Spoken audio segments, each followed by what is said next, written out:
Ketelitian dalam peninjauan kembali memiliki peranan krusial dalam mencegah kesalahan dalam putusan.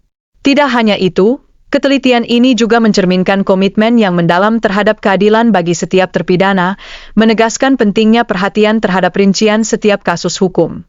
Saat kita melihat proses hukum yang melibatkan berbagai terpidana, kita tidak bisa mengabaikan kompleksitas yang terlibat.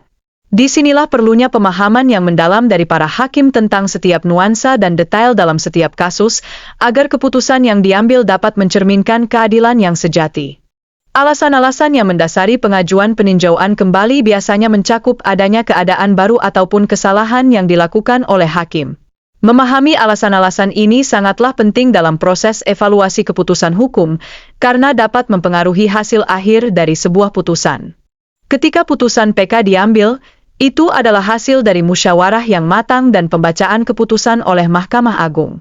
Proses ini tidak hanya menunjukkan betapa transparannya hukum yang kita jalani, tetapi juga memastikan bahwa setiap keputusan diambil dengan pertimbangan yang mendalam. Namun, di sisi lain, penolakan terhadap PK biasanya terjadi ketika tidak ada kekeliruan yang ditemukan baik di tingkat pengadilan awal maupun pada saat banding. Ini secara tegas menegaskan integritas yang dimiliki oleh sistem peradilan, bahwa keputusannya memang sudah melalui proses yang tepat. Ada kalanya saksi baru yang dihadirkan dalam upaya pengajuan PK ternyata tidak tercantum dalam putusan sebelumnya. Situasi ini menimbulkan pertanyaan mendalam tentang kesesuaian bukti yang diajukan, dan apakah kehadiran saksi tersebut dapat mempengaruhi jalannya kasus. Lebih jauh lagi, bukti baru yang seharusnya mendapatkan perhatian lebih, seperti saksi dan alat bukti lain semacam rekaman CCTV, seringkali diabaikan. Hal ini menunjukkan adanya kurangnya perhatian terhadap fakta-fakta yang ada dan dapat merugikan terpidana. Seringkali, kekeliruan hakim tampak ketika bukti seperti handphone dan kayu, yang seharusnya dianggap sebagai alat bukti, tidak dibuka dalam pengadilan.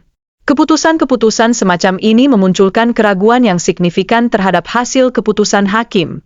Oleh karena itu, diperlukan adanya pengawasan dari Komisi Yudisial terhadap keputusan hakim dalam proses PK. Pengawasan ini sangat penting untuk memastikan bahwa tidak ada penyimpangan yang terjadi, sehingga keadilan tetap terjaga dalam sistem hukum yang berlaku.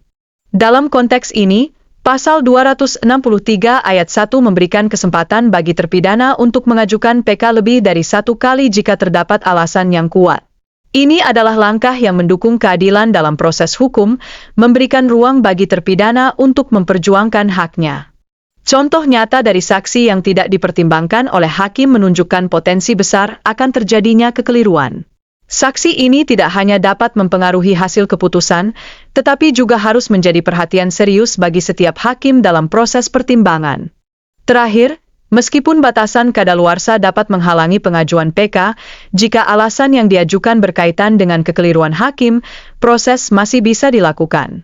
Ini adalah langkah penting untuk menjaga hak-hak terpidana dan memastikan bahwa keadilan tetap menjadi prioritas dalam setiap kasus hukum.